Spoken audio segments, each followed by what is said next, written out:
I truly believe it's important to grab opportunities, but it's also very important to be smart about the decisions that you make, because it's not just me anymore. My business is not just about me anymore. Quitting is not the answer, but if you can't take it anymore, just quit. I'll take care of you. You can't pour from an empty glass.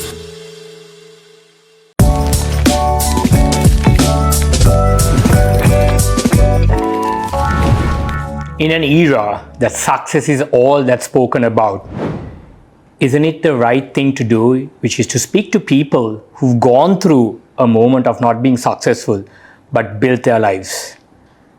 GEPic Journey Season 2 is all about that time I totally flopped. So let's dwell a little bit deep into it by speaking to an amazing speaker or an amazing individual who may be able to shed a bit of light about that time that she really flopped and how she came out of it. Welcome Dilukshi, GEPic Journey Season 2, speaker number 3. D, welcome. I'm going to call you D, if that's cool. Awesome. Perfect. Do you want to give me a little bit of an intro to yourself, or shall I do that? I can do that. Cool. So I grew up in an amazing place called Chilao. I was with my parents, and I have a sister and a brother. So when I was 11, my mom passed away. So that's when my dad decided to be a single parent. So he brought us up all by himself. Then we moved to Colombo, where I studied at Holy Family Convent, Bambalapitiya. I grew up in the hostel. And I believe that is what shaped me to be who I am today. And then to speak about the corporate life. So once I studied at HFC, I continued my higher studies with HR. I did a HR degree. And then once I was done with that, I joined the corporate sector. I started with media. And then I worked in marketing, training, and little bit of bits and pieces of everything. Exactly. And so I would say some of the experiences I had was amazing, and some not so nice, which is what gave birth to my brand, Hunger Squad. So I'm very grateful. Yeah. If you're intrigued, subscribe right now. You're speaking to a successful entrepreneur in the food industry, Dilukshi Dalpethado. Go ahead.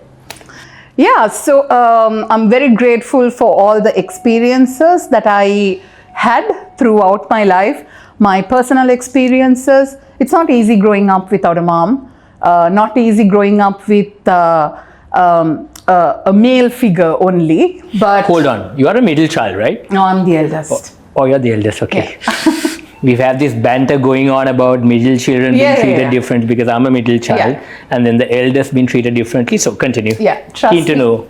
Trust me, being the eldest is the toughest, because like my mom passed away, but then I sort of got into the character of being a mom at the age of 11, which was not very easy, but which also made me a very caring person towards everyone. Basically, a lot of empathy going on here.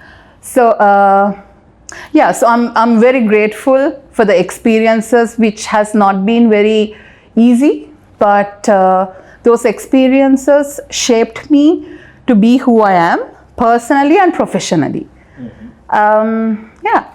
So if you to dwell a little bit deep into what you shared, lost your mom at age 11, moved to Colombo, studied at HFC, was in the hostel, obvious reasons, because that was best suited at that time, did an HR degree, got experience across all different fields as possible, media and all that stuff. And if I remember right, with our previous conversations pre-podcast, you mentioned in 2018, you set up Hunger Squad. Yes. So let's speak a little bit about Hunger Squad. what made you want to get into Hunger Squad? What was the reason behind Hunger Squad? Yeah. So before I started Hunger Squad, I had 2 other businesses that I started. One was called the Sandwich Joint. I don't know if you remember. I remember, that. yes. Yeah. So that was, like the name says, it was all to do with all these fancy sandwiches, different types of fillings. So even though it was something very simple, I made sure that I did like a really good sandwich. But then that was not generating enough money for me to sustain and to make ends meet, obviously. So then I got back into the corporate sector. Then while doing that, again, I wanted to try something of my own. Then I started something called the popcorn company. I remember that too. Yeah, so that was really interesting. I got that idea when I was traveling to Singapore. Have you had Garrett's popcorn? Yes. And they're the best in the world. So although they had all types of flavors, I realized we didn't have something like that. Flavored popcorn was something so new to Sri Lanka. So that's when I thought, why not give it a try? So I had so many challenges doing this popcorn thing, because one thing was, I personally was not a huge fan of popcorn unless it was something like something unique. So the challenges were, delivery, making sure the popcorn stays fresh, because popcorn is something that goes, it needs to stay fresh. It gets soggy, exactly. But then again, we introduced some crazy flavors like caramel, that's out there, but I did something like Nutella, chocolate and chili, Naimeris and cheese, Polsambol popcorn, Marmite popcorn, and it was like a crazy hit at that time. But unfortunately, I went into that with a person who didn't share the same kind of vision like I did, because for me it was not just about making money, it was also about putting the brand out there. Just everyone had to know about the popcorn company. But so due to different visions, we had to part ways. I would have continued it on my own, but I realized, that is the point I realized, that was not what I was passionate about. I was passionate about doing savory food, meat. I like cooking meat, I like doing Western dishes. So popcorn was not my thing. So that was that. And then I got back into the corporate world, and the last few experiences I had was not very pleasant. In the corporate sector? In the corporate sector. So you were not at any given point of time running a business and working in the corporate sector? It was either one. I did when I was doing Sandwich Joint. I did, and I wanted to make it a full-time thing, but I couldn't really do it because yes, exactly. So after popcorn company, when I joined the corporate sector again, the experiences was very tough. I worked very hard, and but I was underpaid, highly underpaid, and there was a lot of sexism going on, and that kind of made me constantly question my self-worth. Like I was giving so much to a company that was not recognizing my hard work. I'm sure they recognized my work, which is why I got promotions without a pay hike. But then again, it was not a very easy place to be. I was at the latter part of it. There were times, certain months, where I had to go and beg for my paycheck. I had to make sure my team got paid because I knew how hard they worked, and I knew how much they had to take care of. I did too, but I never wanted my team to go through that. So getting paid my commissions was even out of the picture. And I didn't want to be in a place where so much of stress related to things that you don't have control of exactly was affecting your and mental I health. was giving my 100% at work, and then I realized I come out of work feeling like zero. I had nothing else to give out. I would take the bus to go home, and I would just cry all my way to going home, and I didn't want to do that. I didn't want to, I realized because you had that entrepreneurship thing in you. Exactly. Just for the benefit of the audience, I've known Dilukshi since 2007, 6. Yeah, 6. So for 18 years, and I've seen her story unfold to who she is today.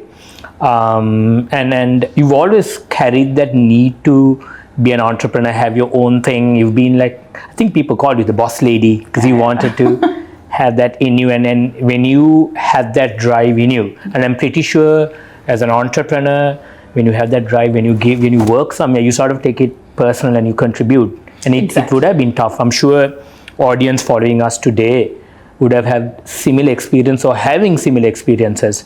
By all means, we're not saying to quit, but it's also about understanding that who you see today went through the same challenges you may be going today. So crying back home. Go ahead. Exactly. So growing up, I wanted, I'm going to go back again, but growing up, I wanted to become a lawyer, a doctor, so you had different ambitions, different goals. Ambitions, but someone who is always in control, in control of situations. Do you put it down to the fact that since age 11, you had to step up to be the mother to your other 2 siblings? Probably. It made me want to take control of situations, that it made me want to be treated and treat people with a lot of respect, kindness, because I know what it's like to go through something that you can't actually say it out loud, because people don't really care, because everyone has something going on, 100%. And it's not fair to expect people to treat you any differently just because you're going through something. But it's important to treat people nicely, I think in the current day and age where social media has taken a huge influence in people look at what's posted on social media and automatically come to a conclusion that someone is doing well or that person is happy. But there is a lot that goes through each and every individual. Exactly. And something that we are trying to do with the GEPic podcast is to share stories such as yourself and also create a community where people can come and talk. So they can feel like there is a sense of community for uplifting and helping out each other. So if you're one of them and you're keen to be part of that community, reach out to us. We are more than happy to help you out. Use the comments section on this podcast to share your thoughts and be vulnerable in your thoughts, because Dilukshi would be happy to mentor and guide you. Correct me if I'm wrong. Definitely. Absolutely. Go ahead. So coming back to, trying my way home, I was blessed enough to have a father who at one point told me, quitting is not the answer, but if you can't take it anymore, just quit. I'll take care of you, So I understand not everyone has that kind of support out there. But I was blessed enough to really have that support system. So that gave me a lot of confidence, like, okay, my dad is there, he's going to take care of me. Because I didn't want to, I think, again, growing up with a lot of difficulties, not financially, but emotionally. I didn't want to be dependent on anyone, but I was obviously. Sometimes it's not financial that you struggle with, which is what a lot of people think, that financial is the only difficulty, but it's a lot of other stuff. Yes. And so I didn't want to ever be a burden to my dad, because by that time, he became a single dad at the age of 35, and he was taking care of 3 kids. And I didn't want to be a burden to him. But then him telling me, take a break, don't worry about it, I'm here. If you can, look for another job before you quit. But if you still don't want to do it, because I think at that time he realized, I didn't realize it, but he realized I was depressed. And I was severely depressed. Did you seek help when you were I did. Okay. Once I quit my job, I did seek help. I went for therapy. It really helped me. So, would you tell the audience watching today that seeking help when you're going through depression is a good thing? Absolutely, absolutely. That's what I always tell people. The moment someone comes to me with a problem, I always tell them, because we are all busy with our own stuff. We have friends that we can rely on and talk to. But sometimes it goes a little beyond talking to someone. You need professional medical help. And someone that is not connected to you. Giving you the right kind of advice, Which is good, because in season 1, one of our episodes focused on the importance of mental health. And it is, in the current day and age, still a taboo topic, and something that on our GEPic podcast, we're trying to create awareness on the importance of reaching out to someone, or the importance of using other forms such as meditation, yoga, and all that stuff to get out of it. And your success story, I'm sure, had a part to play with you seeking therapy. Definitely, definitely. So I believe if I hadn't gone into therapy at that point, if I didn't have the support of my dad at that point, and also getting the professional help that I needed at that time, I was against it, by the way. I didn't really like going into therapy, but then I knew I had to do it. But going into therapy is what gave me that peace of mind, and that the release also, it made me believe that it wasn't something wrong with me, because I was constantly questioning my, like I said, I was questioning my self-worth, and later I realized, when you are in the management, when the lack of proper management, proper leadership, and proper empathy towards its employees and organization's employees, it can really put employees in a very difficult position. It can. I decided I never want to be the kind of boss where people go back and say, oh my God, I hate working in this place. I hate it. I just want to quit. I never want to be that. I want to be the kind of, I wanted. At that time, I hadn't started Hunger Squad, but I knew one day I wanted people to say, I like working with her. She's cool. She understands me. If I make a mistake, she's not going to shout at me. She's not going to humiliate me. She's going to pay me right. So which is a practice that I learned through my hard and really, really hard experience. So getting help, getting the right kind of help is what gave me that space and the freedom to actually start Hunger Squad. So Hunger Squad didn't start from a place of having no options or being desperate. It started from a good place. It started because I knew this is what I wanted to do. I knew I was not going to go back to the corporate world ever again. And I knew I wanted to act out my part in the world. So it was really interesting. The ups, downs, but the journey has been really interesting, and I'm happy. Would you say the time that you totally flopped to be the time that you had your last struggle at your last corporate job, where it hit ground zero and your dad reached out to you and said, hey, quitting is not an option, but if you feel like you're not getting what you want from that place, take a break, call it a day, and I'll take care of it and I'll look at things. Was that the time that you'd say that you really hit ground zero, or you had multiple times and that may have been a prominent time? Just for the benefit of the audience, let's just dwell a little bit deep. Where did you hit the ground? Because I'm sure, like I said, I've known you for 17 years. Can't be one incident that molded you to be where you were. It has to be more. Tell us about it. There were really, really tough times. Like when COVID hit. Like the entire world came to a standstill, you know, and I was a breadwinner in my family at that time. And I didn't know what to do, you know. It was, I still remember those feelings so deeply, you know, like feeling, being worried about not knowing how to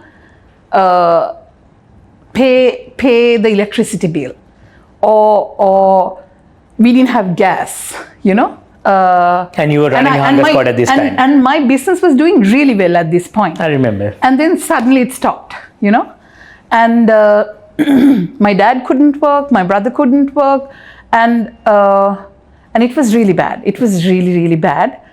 But then we were all together. My dad was there, my brother was there, I had friends at my place, you know, and I had to take care of all of them, okay? And because they couldn't travel. And I mean, we had absolutely nothing to do other than just sleep, you know. But then again, one day I was thinking, I have no option. I'm so helpless right now. Then again, I was like, no, I have to look for an option. You know, this is not an option. Sleeping all day is not an option. Not knowing what to do and being helpless and being the victim is not the solution to this. So you decided not to play the victim mentality, yes, but to come out of it. Yes, that really helped me, because that's when I started making calls, you know. And my dad, I don't know if you remember a lot about him, but he's a person who was well connected, he was a lot like you, he could get things done, you know. Oh, okay, you think I can get things done? Yes, yes, okay. I do. Okay. So he,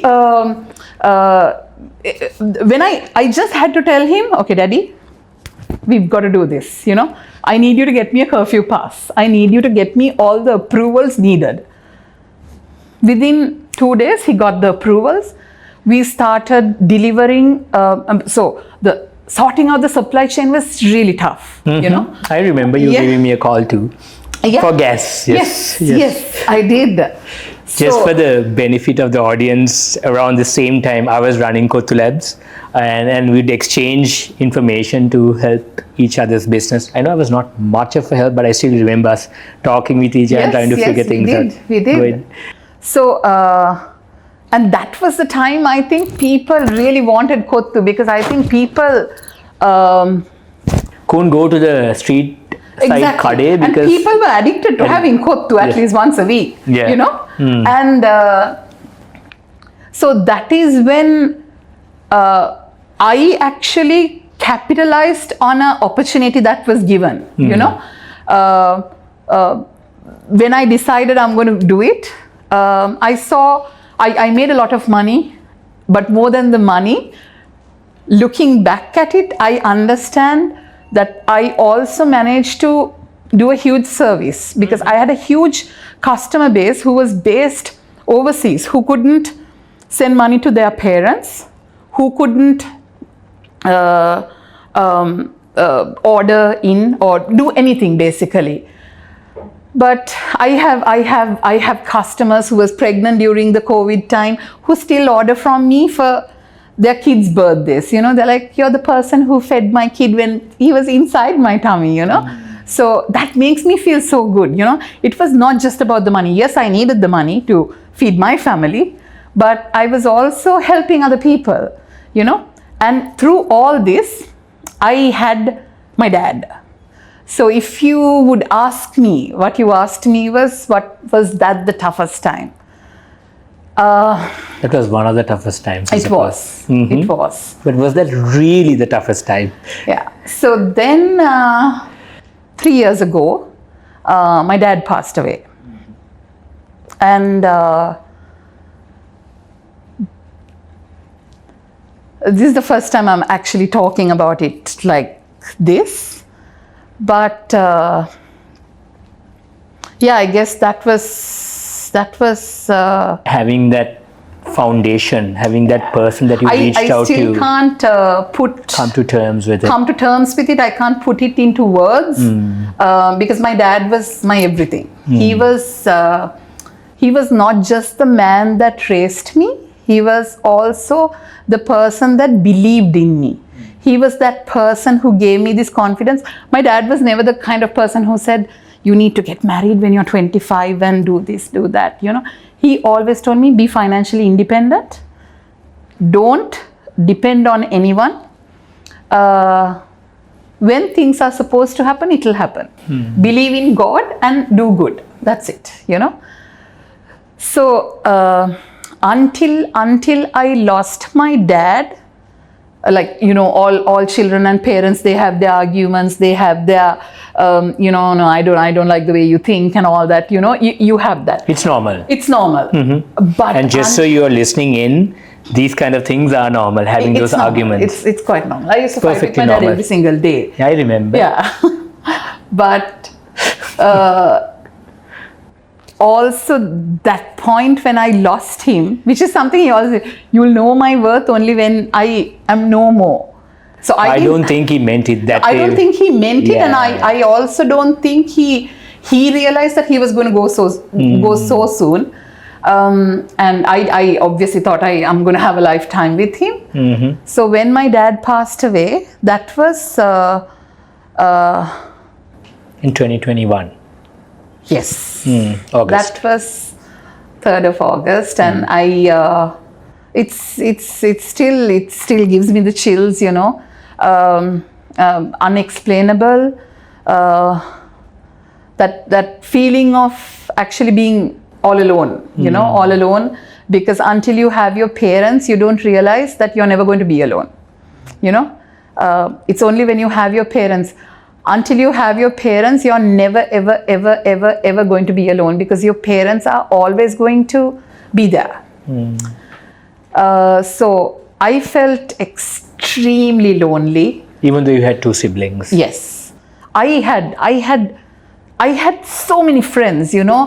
I had friends feeding me, washing me, basically like taking care of everything. There was absolutely nothing that I had to do, you know, during the funeral even. My friends were taking care of everything.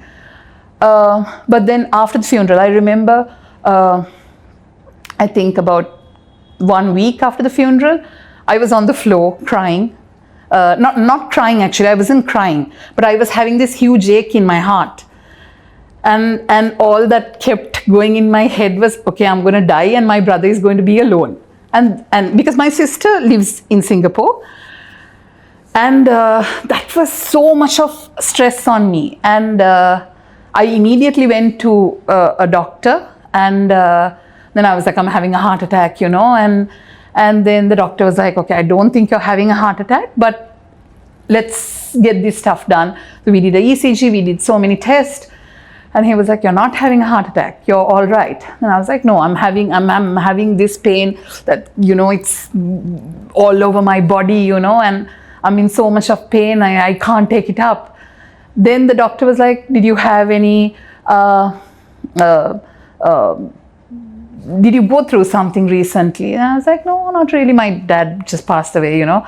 It's like, oh, okay, all right, okay. So I didn't want it to be a big deal, but it was. And then, yeah, so, yeah, it was very difficult going through that. So you'd say that's the time you hit ground zero? I did, yes. With listening in your story from losing your mother at age 11, when your dad was 35, him being the, you know, strength that you relied on, and being the eldest, and, you know, obviously having someone with him giving you the backing, and 3 years into you starting Hunger Squad,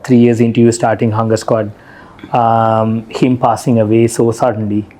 It was a sudden death, if I remember right. Yes. Was, yeah. That made it difficult for you. That was extremely difficult. And fortunately, I had Hunger Squad to depend on, because I didn't have... You had something to keep you busy. Yes. So I think about 7 days, or 7 to 14 days after my dad's death, I immediately got back to work, because I had customers relying on me. And and these are not immediate orders that I got. These were orders that I got some time back, customers had paid for it. I couldn't actually give them the excuse saying, hey, I'm sorry, I can't attend to your 70th birthday party because I just had a huge crisis going on in my family. Or I couldn't tell my customers, sorry, I can't attend to your reception because, I had a crisis in my family. I'm sure they would have understood. I'm sure they would have. But that's not who I wanted to be. I wanted to be the kind of person that kept my word, honor my word. And that's what I did. And since losing my dad, something that could have broken me, I have that strength, I have all the teachings, and it also, I also constantly keep reminding me that I've got to keep his legacy alive, because everything I learned about cooking, about life, about how to run a business, how to run a family, I learned from him. So I had to keep that memory alive. And also in my religion, in my belief, I believe I've got God above to answer to. God above, and I also have my personal guardian angel, taking care of me. So every tough decision, there have been really, really tough things that I went through since my dad passed away. I would go to sleep not knowing how to face tomorrow, and then tomorrow when the day comes, I have my answer right there. Strength and answer right there. Yeah. So stay tuned. We've heard Dee's time that she felt like she really hit ground zero. We're going to come back after a short break. I want to learn a little bit more about how you got out of it, experiences, because I'm sure our audience want to hear, because there might be someone out there that's facing the same dilemma, same situation. So let's come back in a bit to speak more about it. Thank you.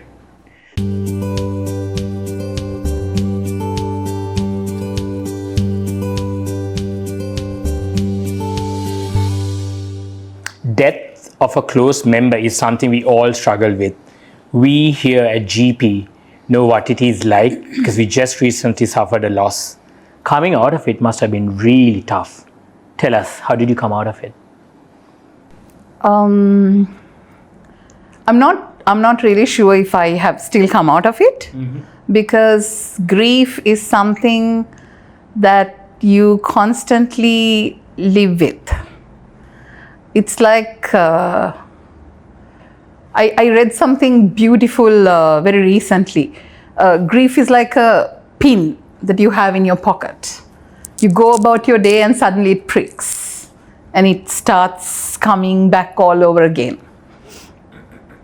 So that's what it's like for me, to be honest. There's not a single day that goes by where I don't suffer, because I wish my dad was here. I wish he gets to experience and be a part of every new thing that's happening, So there's new things that's been happening. Yes.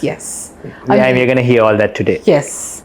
Every single time something good happens, every single time I get a amazing feedback, because some of the curries that I do, most of the curries that I do are his recipes. So every single time I receive a feedback saying, this tastes just like what my mom used to cook. This is what my grandma used to cook, and it tastes even better. I'm like, I know my dad is doing a happy dance over there, but I wish he was here. I wish he got to experience all that firsthand. So I don't know the correct answer to give to that, to be honest, but it is something that you've got to live with, because again, this is what my dad has always taught me. The story doesn't end, the story, the show must go on. The show must go on. He always used to say that, no matter what, the show must go on. And that is what I'm trying to live by, because I know, although he's not here, I still have to build a brand. I still have You want to build it. I want to build my brand. I want to expand my brand. I want my brand to be known to every person. I want it to be something that people would always, every single time there's a party at home, I want people to just call me up and say, hey, I'm having this, give me your best thing, So Did you bring in your famous chocolate biscuit pudding today? Unfortunately not. I'll be chasing you tomorrow. Yeah. Go ahead. So yeah, grief is something that you just have to live with, and just remember that a loved one is gone, but you're not gone. You're still here. You've got to battle on. You've got to be your best self, not just for you, but also to you owe it to them to be better, to sort of leave that legacy. Exactly. I know this. I've spoken to you, Denham. I've had so many tough decisions that I've had to make. That wasn't easy. My usual go-to person would be my dad. I would ask him, okay, going through this, what do I do now? Tell me what to do. I still do that, although he's not here in person, although he can't speak in his own words and tell me what to do anymore. But I still, sometimes it's really tough. It's really tough to have that kind of support system and then not have it all of a sudden. Yeah, so I can't afford to fail at this point. Of course, there are ups and downs every single day. Not that you can't afford to fail, it's just that you do what you got to do to make sure yes, that exactly. It's a continuous success. Exactly. I mean, failure is always going to come your way. It's just that when it comes your way, you pick yourself up. Yes. Knowing you have your guardian angel looking down on you. Exactly. Okay.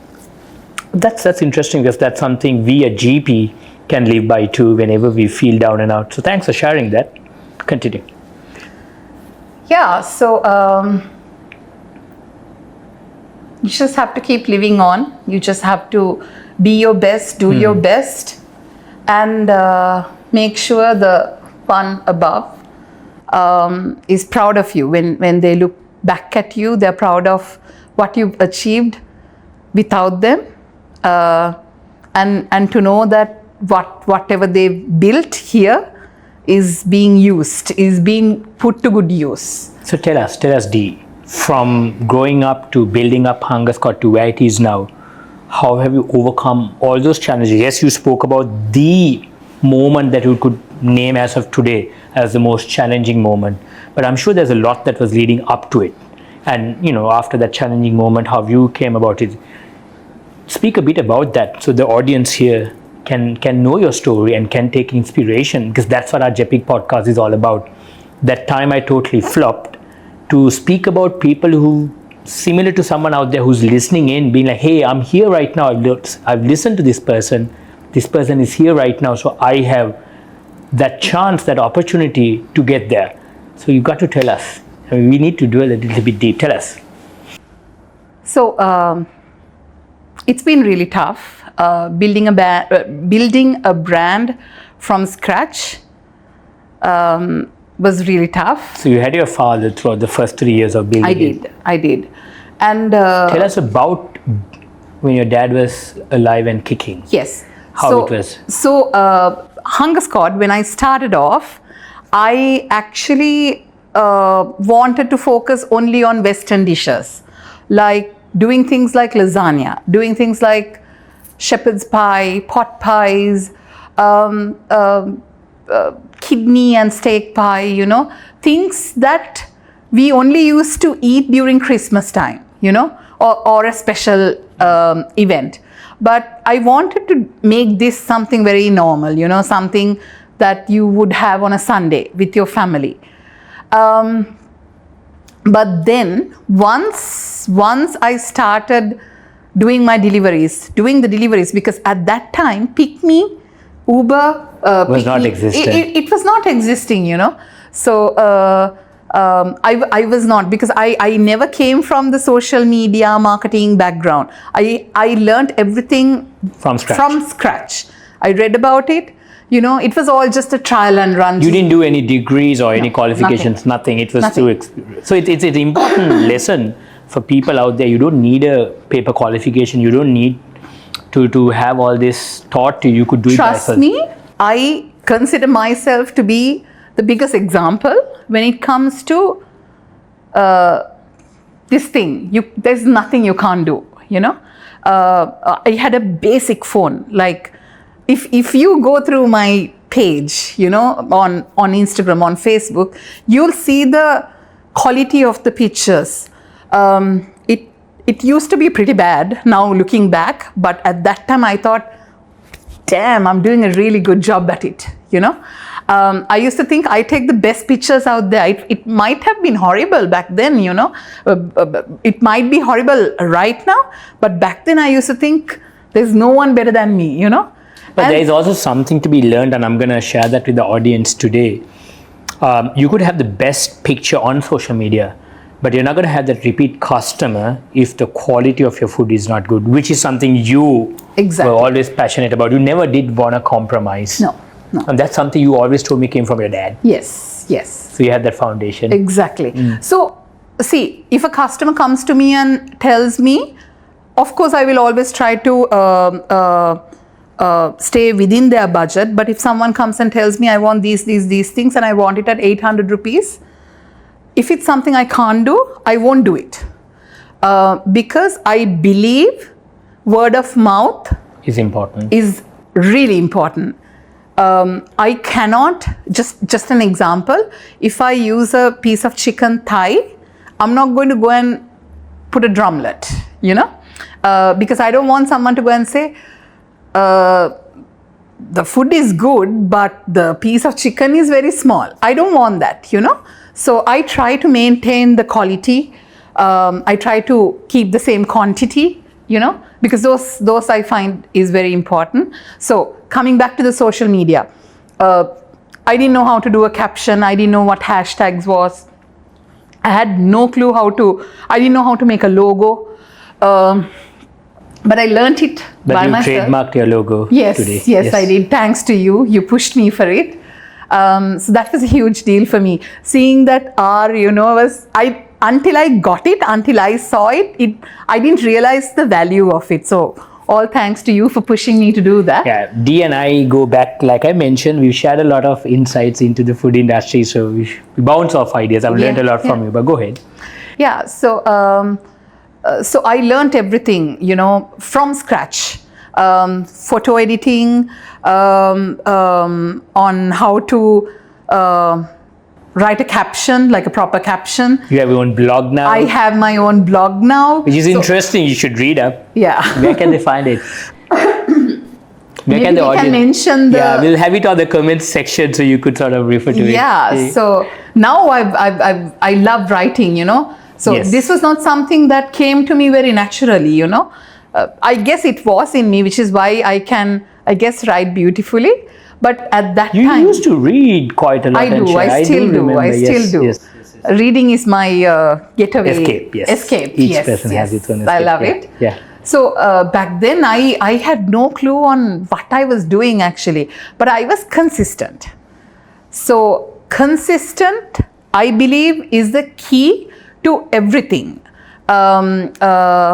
Being consistent and making sure that you're passionate about what you want to build. I know exactly where I want to see my brand one day, and you actually believe in my brand. Because you have quality, you do not compromise on quality. Something I always say is, if there's someone that believes in quality and consistently keeps it, the brand will fly, and that's what I've seen with your brand.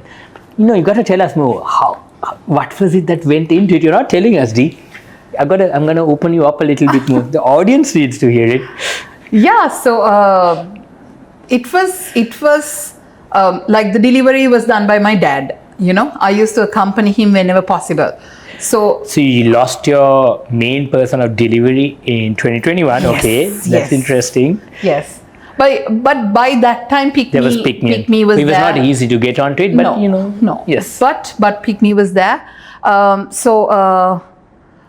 So whatever I used to do, I was good at Western cooking, but my dad always did the Sri Lankan part of it.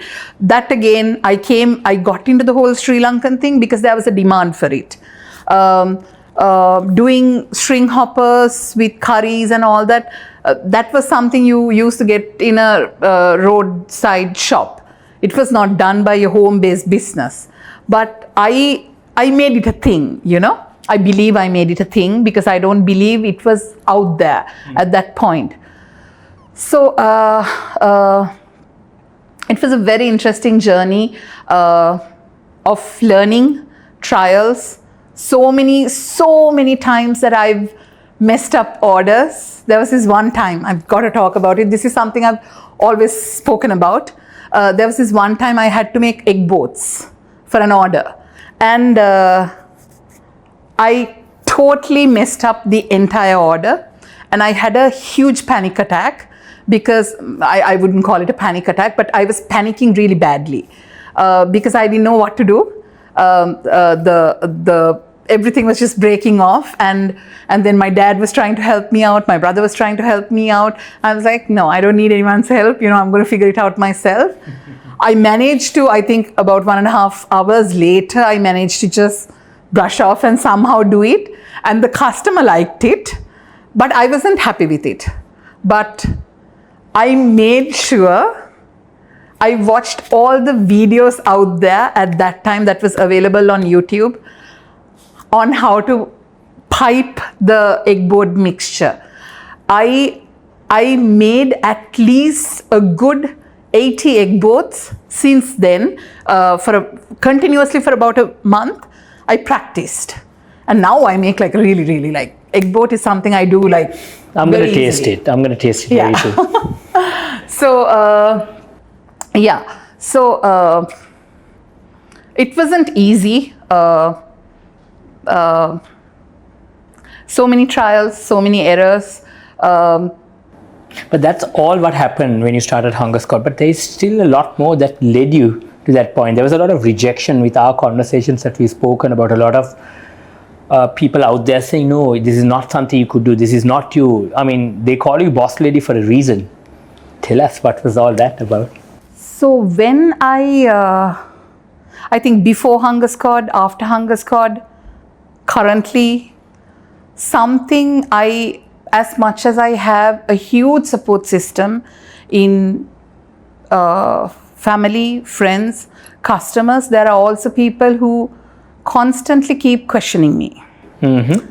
Questioning me about seeing that I work hard, because I work hard and it's something everyone knows. But there are also a few, these are things that happens on a daily basis to not just me, but to a lot of people out there. Like about constantly questioning if I can actually do it. If I should be doing it. If I deserve to build a brand. As a female entrepreneur specifically? As a female entrepreneur. Not just because I was a female, but because I was also, I speak out loud. When something is not right, I also do speak out loud, and people didn't really like it. When they couldn't accept my personality, they would try and undermine what you were doing. Undermine what I was doing. I'm pretty sure it's very common out there with whoever who's listening to us today. I hear this all the time. Then they would try and attack things in me. Like, for example, they would find something wrong in me, like my weight. Used to be a huge issue. Again, I was very grateful and very thankful that I grew up with a man, my dad, who always told me, be healthy. You need to be healthy. Who always made sure I ate right, who always made sure I got all the testing, everything done properly, but who also constantly reminded me that this is not something that should hold you back. It should be something that make you push more and make you want to achieve things better than other people did. And trust me, it might have, like, I still hear this thing. I mean, it's crazy, you know, it's crazy. It's sad and it's crazy how some customers would come to my outlet and say, oh, you're clearly the boss, you know? And I'm like, yeah, I am. I love my food, you know? But the thing is, I don't get offended anymore. I don't get offended because I know exactly where I want to be, you know? And it's sad because I see that happening to people around me, and sometimes there's nothing I can do about it. And they struggle. They struggle. Whereas you found your coping mechanism, there's someone out there that's struggling. And, and your story is like an example to be like, no, you shouldn't let that be your definition. So I have all types of people working with me. And they all seem all happy and fun. Yeah, I met some of them. They are. They're lovely people, you know. And there's this one girl, I'm sure she wouldn't mind me talking about her. There's this one girl who always tells me, I want to be like you. I want to dress like you. I want to be confident like you. Where did all that confidence come? Tell us. Your dad? My dad. All comes down to my dad. Which is why that was a huge blow when you lost him. Also, I always had this thing in me that I always believed I'm worth it. There have been times, of course, I've questioned my self-worth because of external things. But I learned it the hard way. I learned it the hard way that I shouldn't let other people's opinions matter. It doesn't matter. What matters at the end I'm sure you had a close set of friends, a circle that prompted you to get there. Yes, I did. The thing is, I truly believe also you need to surround yourself with people that can bring the best out of you. Bring the best version out of you. I've had friends, you know. To say you're no longer a small-time business. Yes, like you. I've also had friends who told me, oh, you have an order tomorrow, that's okay, let's go party, you know. And I've also had friends who told me, let's go party, but you've got to go home by 12. That's your curfew time. So you are a party person too. Question we all have. I'm sure the audience would be asking this. If you do have any questions, make sure to drop a comment on the comment section. You'll answer them, right? Yeah. Okay. How do you find time with all this? I used to, not anymore, to be honest, because I don't have the time anymore. But I used to when I was younger. We're not gonna share age. No. But that, again, that was like something, you know, I don't need to do it when I'm 30 something, you know. But really got it. I used to do it when I was in my 20s, you know. Late so 20s. Been there, done that, and you learn from it. I learn from it. You enjoy that. It's part and parcel of life. So the audience watching us should enjoy life too. They should, of They should course. use that as a learning experience too. You can't do that when you're, you know, running a business. You have to be disciplined. Yeah, food industry is a 24/7 thing. And one of the reasons why we sold Kotha Labs in 2021, so I could relate to why it's important to sort of be day in, day out in your business. But that break is also needed. I'm sure you get that break too. I do actually, because sometimes it gets so tiring. I go to sleep and I don't fall asleep because I'm so tired. Every part of my body hurts because I would be so tired after standing all day. And people don't see that. People don't see that. People look at you and think, this one is having a gala time, you know. But they don't see me, you know, having my hair tied up here, you know, with all the food and everything, smelling like onions, garlic, you know. It's a lot of hard work. People don't see that. People really don't see that. And so some time back, I didn't know what it meant to take a break, you know. But then it came to a point where I I learned to listen to my body. I learned to listen to my head, because I knew I needed that break.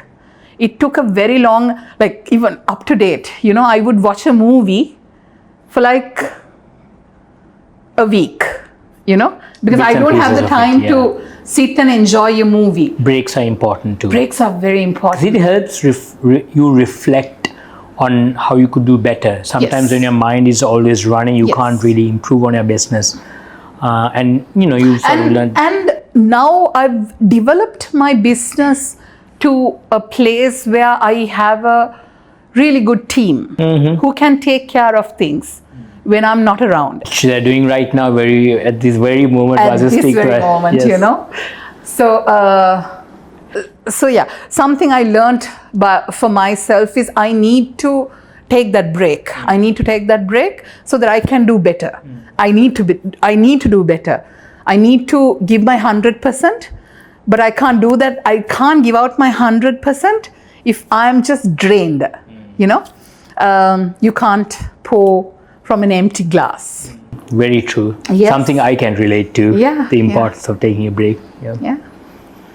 So tell us, Dee, from 2021 August onwards, things took a huge turn for you.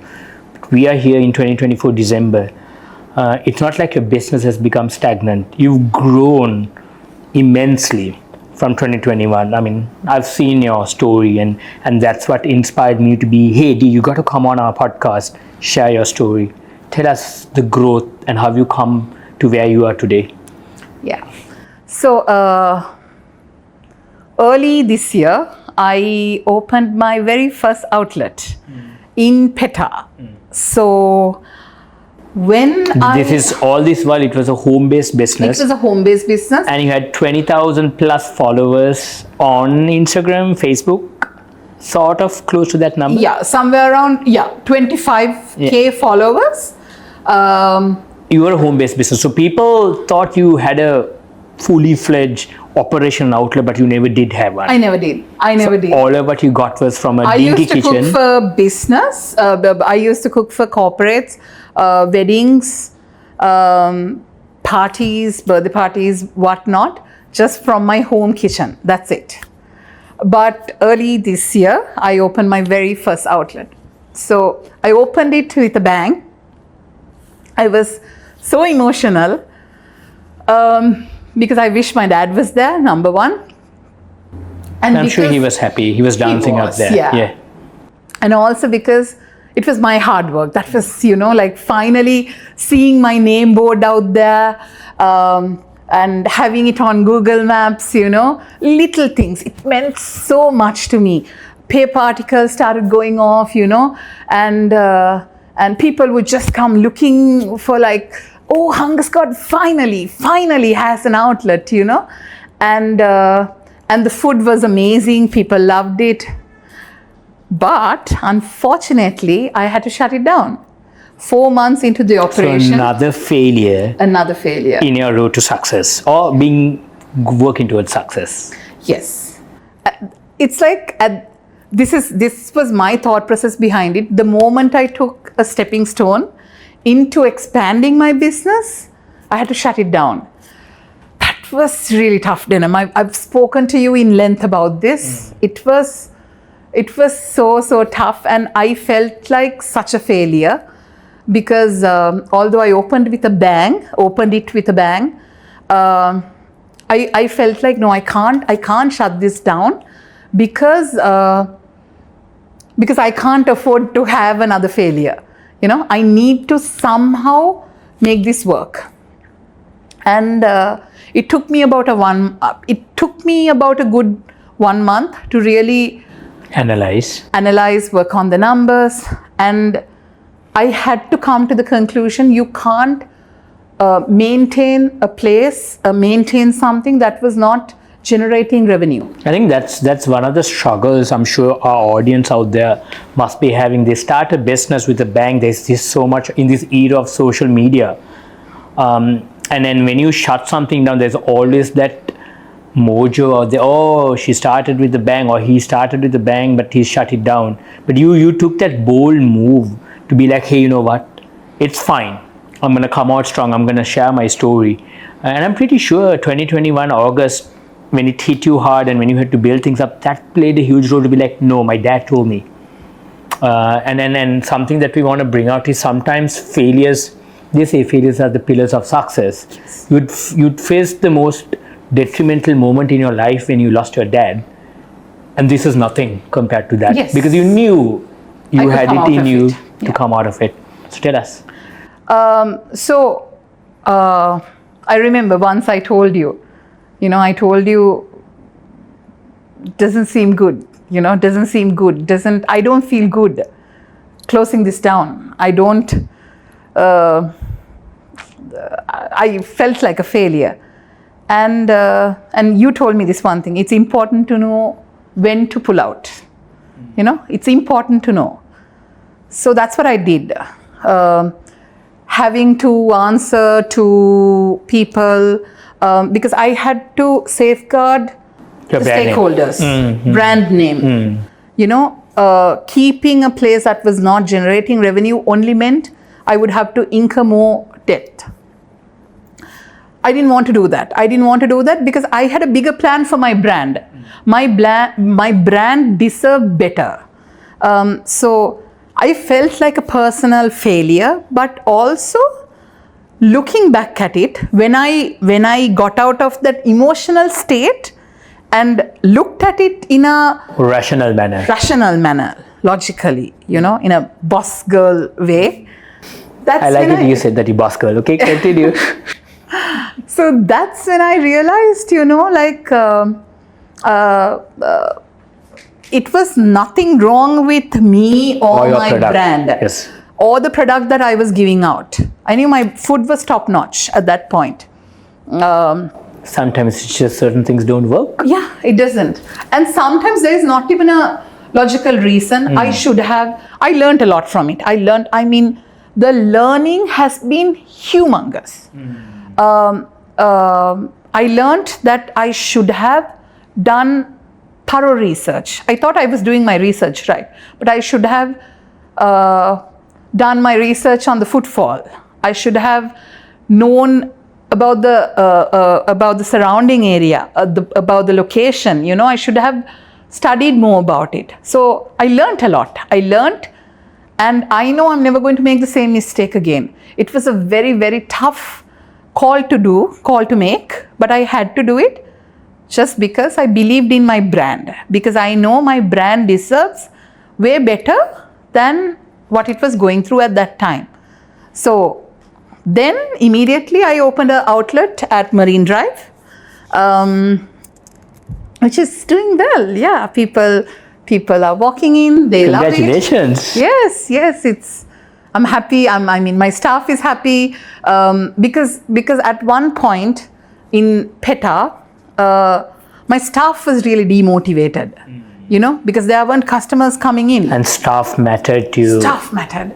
My staff means they're the backbone of my business, because I always believe the food needs to be 100%, but also the customer service, because after all, we are humans that's running the business. Touch was important. The touch was so important. Which is what Hunger Squad gives. Yes, definitely, 100%. So yeah, I'm very. You guys should come by our outlet. Bit of marketing there, but you should. I love their food. So. So you opened up your next outlet around the same time that you closed down an outlet. Yes. I'm sure there were a lot of people out there. Surprisingly, all this happened in August. Yeah. Which there's always blessings in the vicinity during difficult months and moments. So, but I'm sure there were a lot of people questioning you. You just shut down one outlet. Why opening another outlet? What was different compared to the first outlet that you opened and shut down into this next outlet? I'm sure it's something that a lot of people struggle with success, seeing successful businesses and then some person seeing that failure, be like, you bounce back real quick. I'm sure there was that whole molding that took place that gave you that confidence, but was there a lot of rejection? Was there a lot of people questioning you, or you had a more thicker skin, you had a support system? Tell us a bit about it. Yeah, so that's a really good question. Something, because I had PETA was like a hub. So, I had people even coming from Nigambo, Aturugiriya, all places,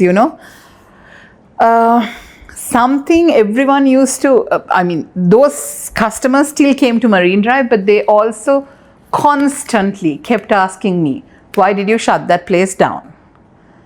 And I didn't know what to say. At one point, I didn't know what to say because I didn't want to make myself look like a failure in the eyes of, this is actually the very first time I'm talking about this out openly. Thank you.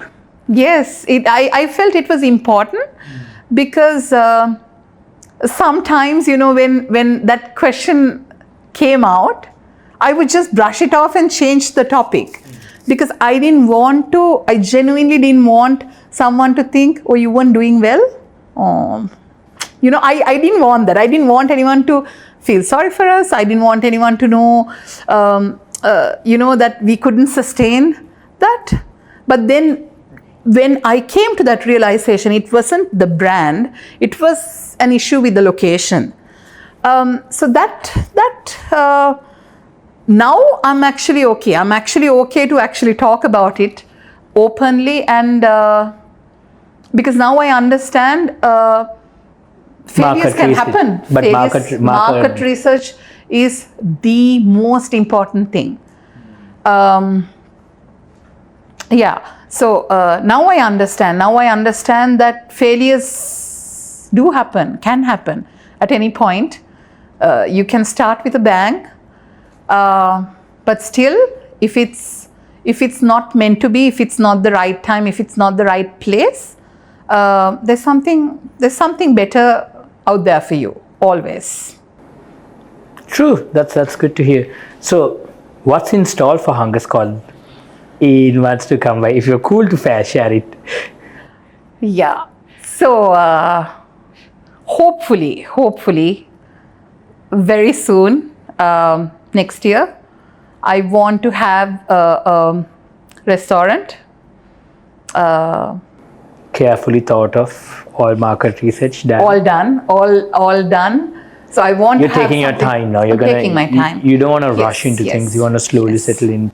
Because it's always, I truly believe with everything I have faced so far, I truly believe it's important to grab opportunities, but it's also very important to be smart about the decisions that you make, because it's not just me anymore.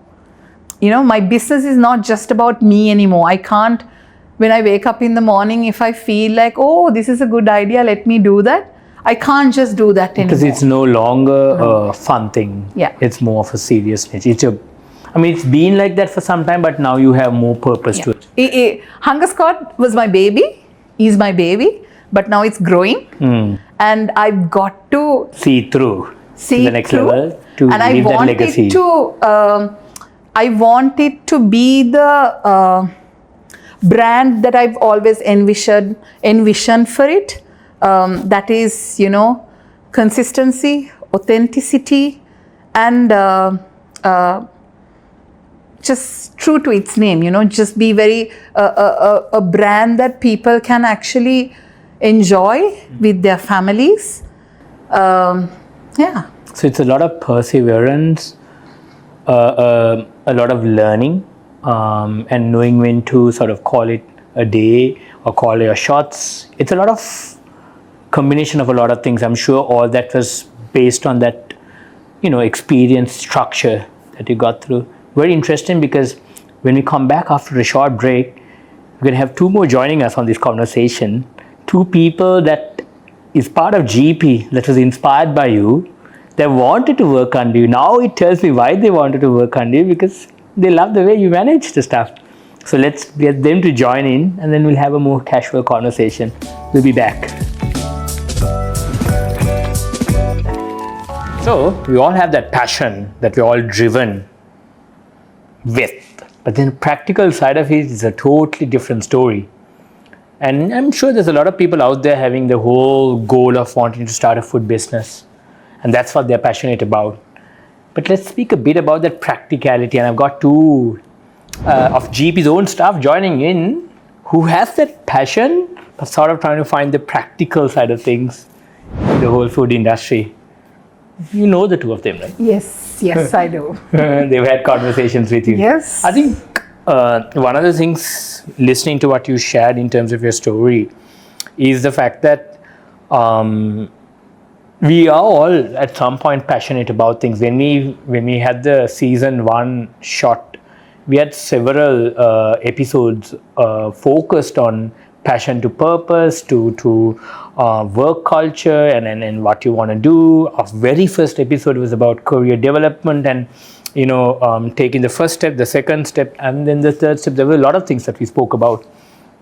I think these two guys could also vouch for the fact that it was helpful. So if you haven't already subscribed, make sure to subscribe, make sure to watch season 1. But on this episode, one thing that I think would be beneficial is to have a conversation around practicality of your passion and what you should be doing. And something that you touched on is the importance of market research. I said this in the previous podcast too, when I was having a chat with Samita about starting up a business and being focused on it. And I think in the podcast with Nadia, who is also a budding entrepreneur trying to start her own business, about the importance of visualizing, about putting a mood board, putting like a plan and whatnot. One of the mistakes I remember we made, now looking back in 2018, is to not plan enough, not to do our market research enough when we started out Kottu Labs. It got us struggling, and then once you put in a little bit more into it, beyond just a picture, and you invest money, sometimes caught up in it. And it's good that 4 months into your business, you decided to pull the plug and be like, look, this is not my place. But for someone out there who's actually trying to start up, it might be tough for them to make that call. And with us, how it happened with Kottu Labs is we had that support, we had that foundation, we had that people around us being like, hey, you know what, we will help you. I still remember some of my own work colleagues, when we didn't have enough staff in the kitchen, coming and supporting, coming and delivering foods. I make this joke with one of the partners. We were delivering 1,000 rupee kottu in a Mitsubishi Outlander, and the petrol itself would have costed to the distance that we went out, because we had not planned enough. Okay, I know this section or segment is not about asking questions from you, but give us some advice. How did you sort of get that practical side out of things? Yeah, so I think I learned the hard way of not doing the right thing, not planning. So I've had 6 years to learn. 6 long years of not getting things right, consistently, and failing at it. And then me as a person, I'm a very organized person. So I knew what it was like to not be organized in terms of business, because the business was something very new to me. Finances is something very new to me. Social media marketing, everything was so new to me. So I think I went with the flow for about a good 2 years, 3 years, not knowing exactly what I was doing. I knew I like doing this, I enjoyed doing this, I'm making money, I'm making food that I love, I'm getting great feedback, But you're not making a lot of money. Revenue here? First 3 years I did. Actually. So it was, all of that was working well? All of that was working well, but I was not disciplined enough to keep track of how much I was making, what exactly was moving, what do I need to change, what do I need to continue doing, I had no clue. So I think 3 years after that, then I realized, okay, this is not a joke anymore, this is not something I'm doing just for passion's sake only. And I had this end vision of where I want my brand to be. And also, I didn't want to wake up on a day that I have a really huge order and run to the shop to bring a coconut, or run out Which of used to coconut oil, happen which before. used to happen all the time, I remember the same. That it doesn't happen now, but it happens less. Because you're more organized. Exactly. So being organized is one thing that needs to be kept in mind. Exactly. Preparation. And so I like to have a smooth workflow, If I have a huge order tomorrow, I would do all the prep work at least 2 days prior, Prep work doesn't mean I'm going to cook everything and keep it store it in the fridge. No, everything is made freshly. But I make sure every tiny little thing, including garnishing, is there, And also I had to be disciplined. That was tough, because at the end of the month or end of the day, I need to pay my staff. I had to keep track of how much I was making, how many lasagnas or lump rice I sold today, being disciplined was not just about that, but just myself, of how much of time was I going to be replying to customers. Do I reply to customers daily? That is something I still struggle with, but practice makes perfect, so it's very important to actually organize yourself in such a way where your life becomes very easy. And this, because we are all doing this out of passion, I'm doing it because I love doing it. And you want to leave your father's legacy. Yes. And I want it to be a experience that makes me happy.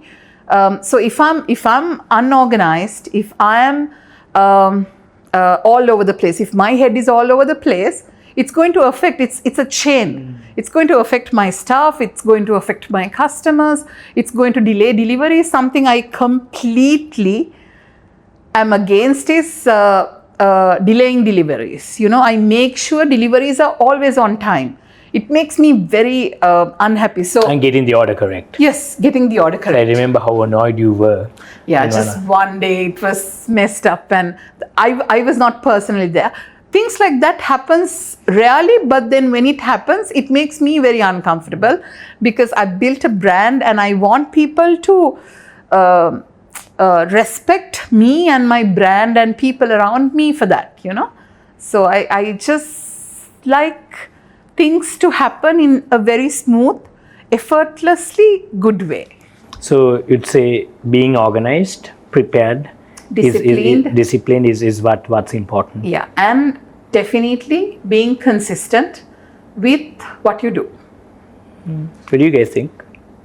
Yeah, I mean, when talking about discipline, a person who's trying to get into this market, and I've been studying about this, and something that I find myself lacking, and sometimes that I wanna, push more towards is consistency. So I was wondering, how did you push yourself towards this consistency, towards this discipline? What within you came out and said, hey, look, I need to do this? What sort of steps did you take so I could learn from it and our listeners could learn from it? That's a very important and a very tough question, to be very honest. So just to give you an example, okay? I sell something called a bone marrow curry at my outlet. So I can't make a really, really good bone marrow curry today and not have it tomorrow. Because it's one of the fast sellers. Exactly. Okay. So you would come to my outlet because you knew how it tasted today. You might come with a few of your friends tomorrow and it has to be the same. Or else you're going to come and tell me, yesterday's one was better. I personally, I get very uncomfortable if I hear a feedback like that. That was just one example. So I make sure, something I always hear from my customers are, okay, your bone marrow tasted the same at PETA and it tastes the same at... But what do you do? How do you maintain that consistency, that discipline, that structure? What's your secret recipe? Are you not going to share that with us today? So, for my curries, I have a curry paste that I've developed over time. perfected over time. So I use my curry paste. I have a curry paste for everything, So that's one way of keeping that food-wise consistent. But when it comes to the business, what's very important is I make sure I plan my day well in advance. I plan my orders well in advance. I plan my meetings, even little things like maybe running to the bank. I have a time set for it, I know sometimes if I'm supposed to meet you, sometimes I might run late, but I know that I can do with you. But if it's a customer, I can't tell a customer, I'm sorry, your order is running late. I don't do that. So it's priorities also. Prioritizing everything. I do think listening to you and sort of reflecting on some of our previous conversations, guys. I mean, listening to Nadia speak, Samita speak, it's two things that I can rely on. One is, or to sort of share with our audience who are listening in on us, is if you're really passionate about something, you will do what it takes to sort of make sure you're disciplined. And then the way to know it is you will put in that hard work because it's something that fuels you wanting to get something. And I think for listening to Dee's story and how she came about it, she was passionate, and obviously it came from a place of rejection. There was a lot of people saying, no, you can't do it. She didn't share much about it, but I know, knowing her for 17, 18 years, that happened. And obviously she had a huge turning point in her life with her father passing away, and it was that moment that fueled her to want to be, hey, you know what, I am passionate about this is my bread and butter, I got to be disciplined. So if you are really passionate about something, it comes natural to you because you want to achieve those heights. And when sometimes people say when your backs are against the wall, there's no place to turn back to push forward. And I think a lot of us face this when COVID hit us, when the economic recession, when economic struggles happen, where some of us didn't have no choice but to be like, hey, you know what, this is ground level, this is zero. I mean, you're not going to go into minus. Very rarely would you go into minus. It's about stepping up and moving forward. So I think one of the things is when you're passionate about something, you're automatically driven towards achieving what you want to achieve. And I think across the past two podcasts we've done, I'm pretty sure the podcast to follow, one key thing, anyone who's faced that time of being a complete, not say failure, but being on ground level, being zero, not having anything to turn back to, and then building themselves up, is like the importance of preparation, importance of being organized, and the fact that routine, structure is something that a lot of people in the current day and age don't really value much about, is important. And sometimes people think, no, I have to have a bit of flexibility, which is important. I think that's one thing that we touched on this podcast, is that importance to know to take a break, and you have to structure your break too. It can't be, you see, sometimes I tell myself I need to take a break, but I can't take a break knowing that I have something that I have to prepare for, something in terms of work. So it's about knowing when to take a break, because taking breaks are also equally important. I think that's something important to bear in mind, because when you take a break, when your mind is not running against a schedule or timeline, you're like, hey, you know what, I've completed everything, now it's time to take a break. That's when brilliant ideas come about, because as Dee mentioned, she started with Western, moved in slowly, and I'm sure she'll be like, hey, no, Western is not my now bread and butter, it's the bone marrow with money pit too, or it's the lump rice, and that's what people cater to. And I do think key takeaway, even from this podcast as per the previous podcasts that we had, is the importance of being passionate about something. And if you really do have that passion, naturally discipline and all this stuff comes in, because at the end of the day, one of the things I always believe in, something I always tell the guys that I work with, is there is sometimes no right time to do something. It's now. It's about changing. And if you have that passion, it's about putting in that effort. I think you'd sort of agree with it too. I think that's what's important. Thoughts, Minidu? Yeah. Something you agree to, because I know, yeah, I've had conversations with you. You've got this amazing concept. You're not going to put it out today because we don't want anyone stealing it. something that we've always spoken about is, yes, there's an importance of balance in life. Even in our first season of GEPic Journeys, the first episode, we spoke about the importance of using your organization as a mechanism to take you towards your career goals. But it's also about finding that time to build your capacity.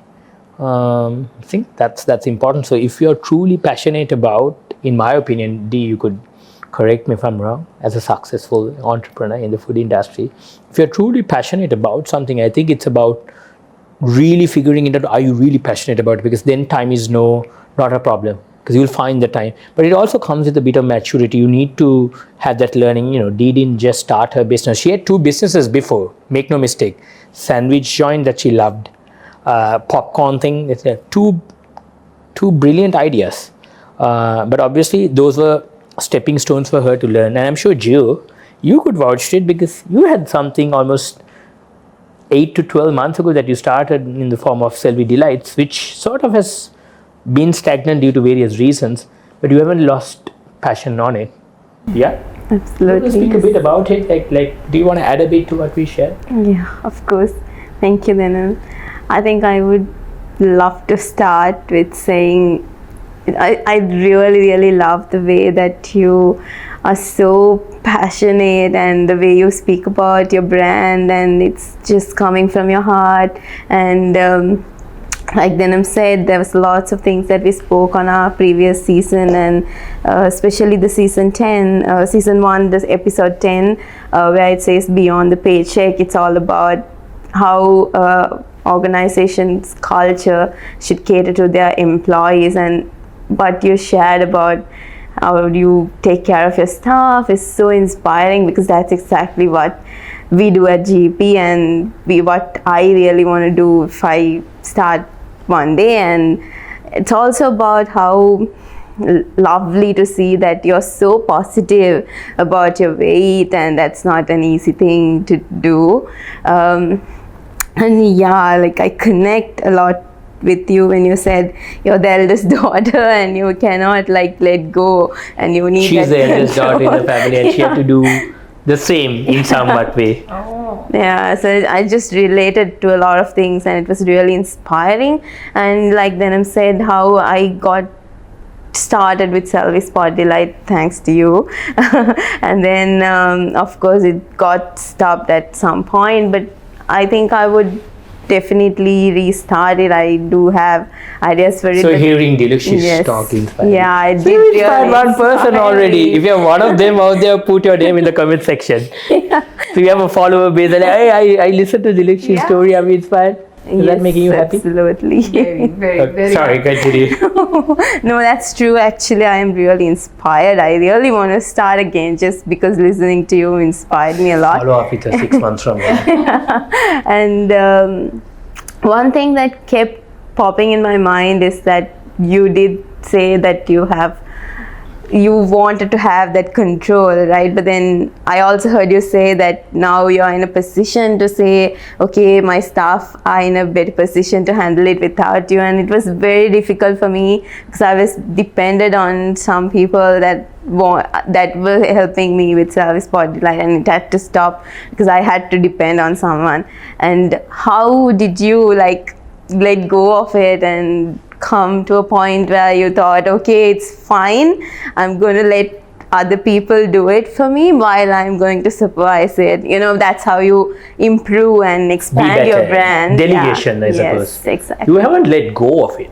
You are in control. It's just that you have people that... These two are coming up with really good questions, by the way. That's why we want them on the podcast, because I'm pretty sure that's what the people out there are wanting to ask.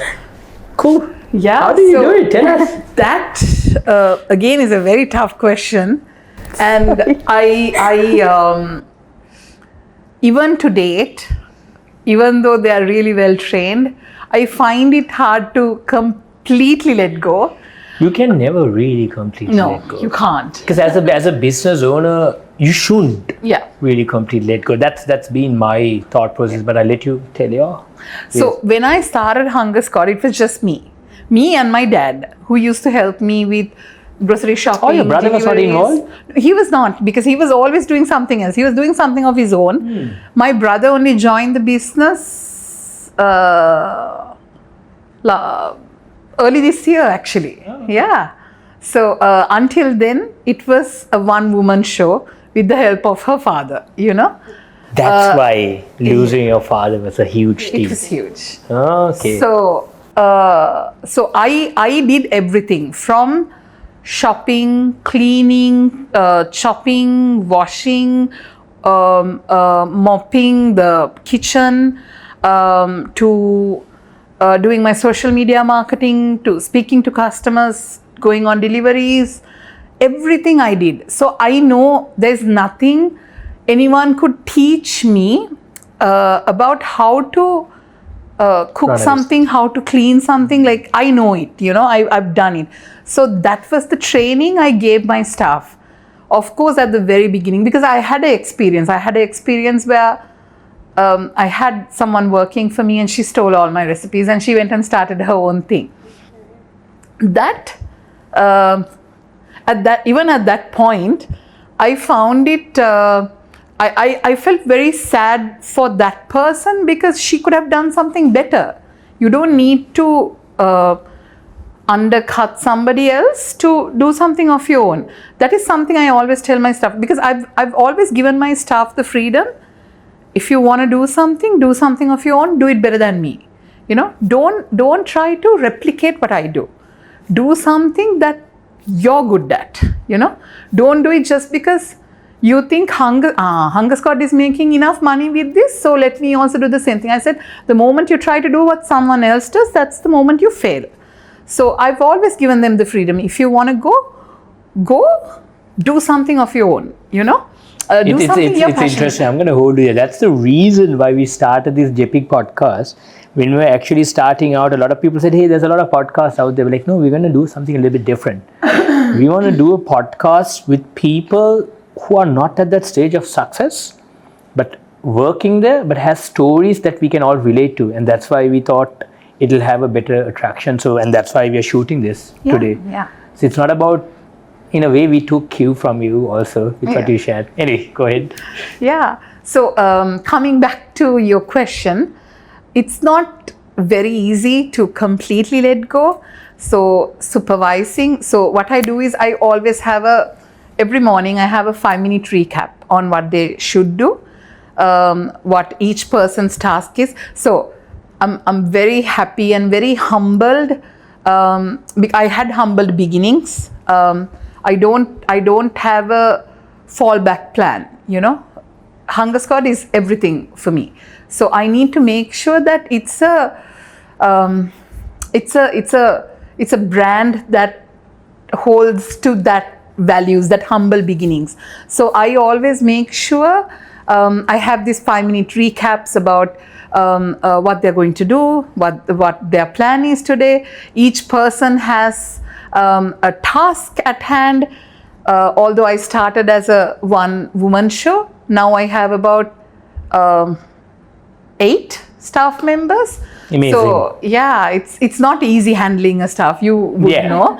100%. The most difficult thing is to manage people. That's why these two people are giggling right now.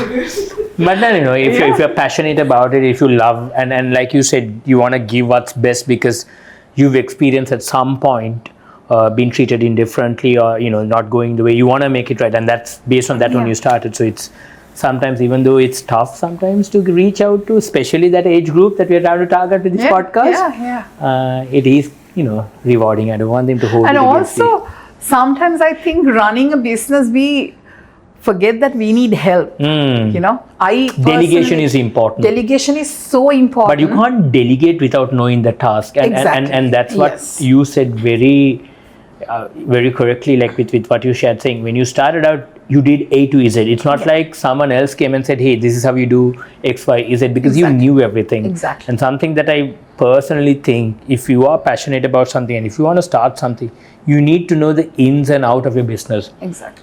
Someone else shouldn't be the one that knows something. Yes, you may not be the greatest. For example, in my opinion, there's no harm in hiring a social media person. Yes. But you can't not know what happens in social media because that person may or may not be telling you the truth. And some of the successful businesses out there are successful because the owner of the business has the know-how of everything. You can't think of, especially in the food industry, something I continuously say is with Kottu Labs. When we started Kottu Labs, I said this last episode too, I had not sighted a kitchen. You know me, Dee. I mean, I'm not the type of person that's in a kitchen, and from that point, I'm not trying to say this from a place of boasting, but I had a choice to know my business. From that point to going to doing 250 kottus in a foreign country, in Los Angeles, took a lot of effort. And that's when I thought to myself, I need to know my business. And then I share this as an example. I mean, we're talking about the food industry, but we are in the education sector, and in my former workplace, in front of a huge audience, I remember this very well. One of the main people who ran that organization called me out for not knowing what I was putting out because I was relying on a report someone else did. I had not prepared for the report, in the sense I had not read it through to explain it. And you're gonna found wanting if you don't know your business. And a lot of people think like, hey, let's outsource marketing, let's outsource suppliers and all that stuff. But you need to know everything. You need to know your business. You need to know where you're financially at, because being passionate, or alternatively, you need to find someone that believes in your vision. Because Kottu Lab started with 4 people. Now come to think of it, yes, the 4 of us were close friends, but not all 4 of us saw eye to eye.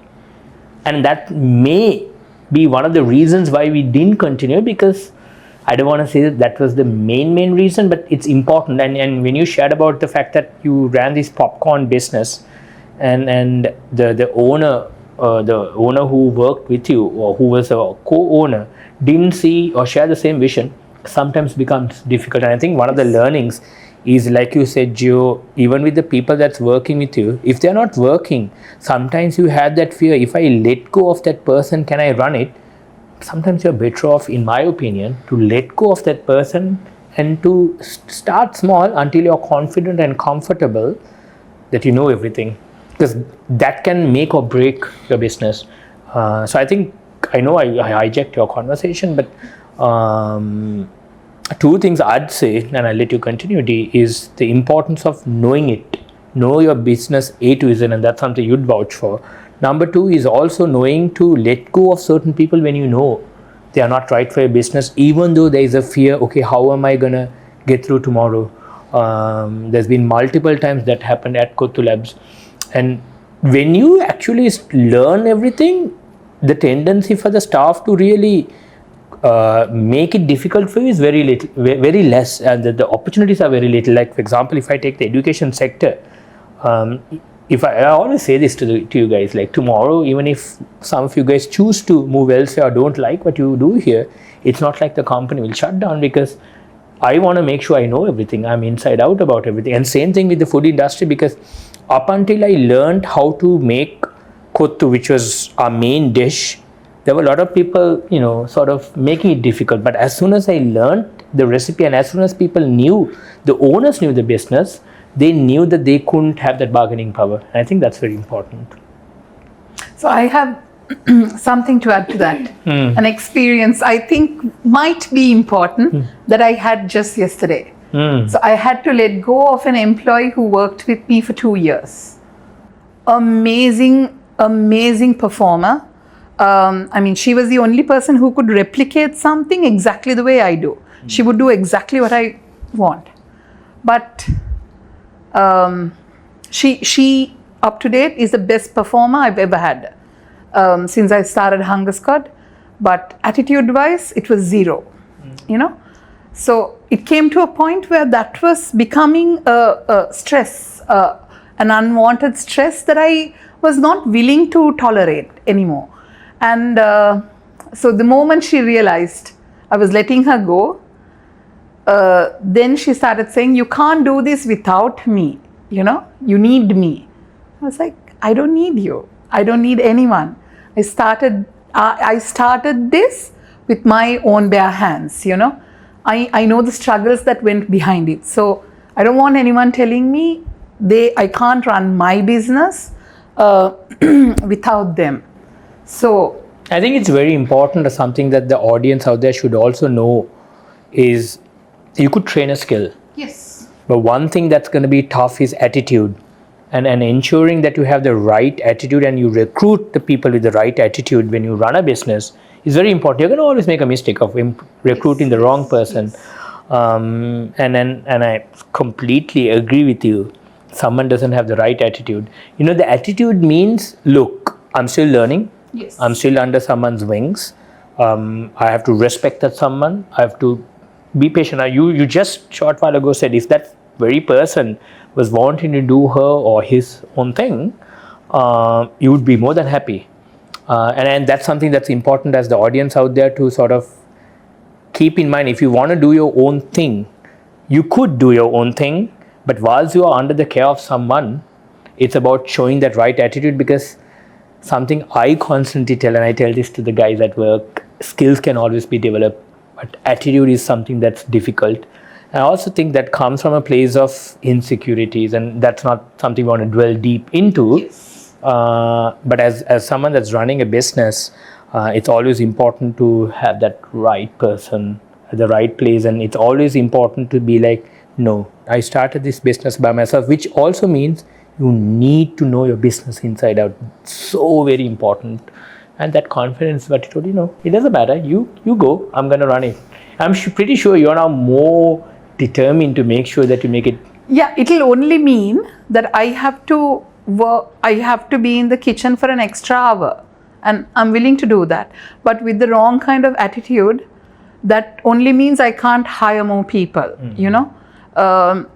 because one bad attitude can ruin everybody else. Ruin everything. Very true. The and culture is important. Exactly. Stepping into a new year, I have a lot of young people working with me. I want them to have that thing, like, okay, this is my thing,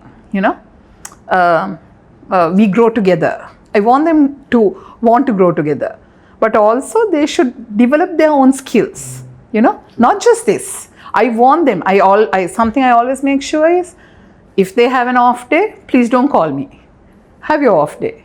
You don't need to call me, constantly check on stuff, tell me that is missing, this is missing. You don't need to do that. Just relax, Take the time off. Take the time off because you need it. But plan ahead of time. Plan ahead of time. Exactly, You don't want someone all of a sudden calling an Yes, off day. yes. Unless it's an emergency. So coming back to the question Minidu asked me, and with what you told, consistency. I don't think I answered that completely.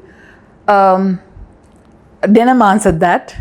So consistency comes when you so desperately want that end goal to so badly, Then consistency comes very naturally to you, and it becomes like a do or die situation. I've just got to achieve this, because I want to prove to myself, forget about everyone else, but to myself. That's very important to me. Like, I want to prove to me that I can do this, and I know the kind of lifestyle that I want. I know that I want to be able to support a lot of people out there. I know I want to be traveling around the world. I know I want to eat good food, meet new people, just do a lot of things. So to do that, I need to be consistent and disciplined about what I'm doing right now, so that I can achieve that maybe within the next 5 years. So for having that hunger for success, Exactly. sort of brought Hunger Squad to IITs. Exactly. Yeah.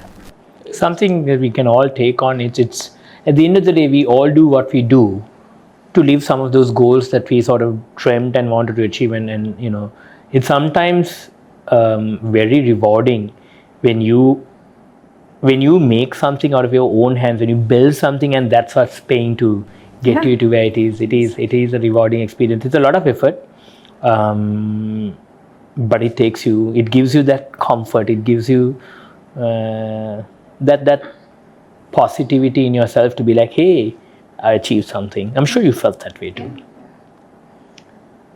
Minidu, you want to share anything else? Anything that you took from this podcast? If we are to sort of, conclude today, what's your biggest take out of listening to this amazing entrepreneur, boss girl / lady? Yeah, so my biggest takeaway is to stop at nothing. I mean, knowing where you want to go, visualizing that, and having that goal, okay, one day I want to be here, and stopping at nothing to get there. And that's inspiring, and that's what I personally want to do with myself, because I have a vision. But there are, you said certain things, there are certain things that you figured out on the way. And as it's a process. Yeah, as a person who's trying to get there, I feel like I also am in a stage where you were back then. So this conversation helped a lot for me to understand, okay, this is how maybe I should change things within myself to navigate through to get to my goals. So that's the biggest. I think it's also with what you shared, it's not a straight line towards your goal. It's a lot of crooked roads and crooked lines that you have to sort of hurdles that you have to get when you stop at nothing, which is very true. Correct, yeah? Stop at nothing. Absolutely. You haven't stopped at anything. Nah, won't be. Not yet. Won't be. Not yet. Nah, he's never gonna stop. There's a long way to go. Long way to go, yeah. Jill? I think it's absolutely inspiring, and I think what you shared is like there's going to be a lot of failures in the road, but there's exactly. There's an end goal, and to meet that success you need to face the failures, right? So yes, and it's definitely very, very inspiring to see how you have faced that failures, build that confidence, and it's absolutely stunning to see where you are today. Yeah, absolutely. I know we shared only a little, but with whatever the audience heard, like what Joe mentioned, your journey, I know it's not there yet. I know you've bigger plans. So when you do visit us for our next podcast, that's sort of like an invite. We want to hear where you are, but like Joe mentioned, it's been inspiring listening to your story, and some of the stuff you shared today, I didn't know. Interesting. Yeah, I didn't. You've inspired almost everybody here. We've got a group listening in whilst this is being shot, and I'm pretty sure the audience out there are inspired. So if you want to hear her success story, maybe a few years from now, subscribe today.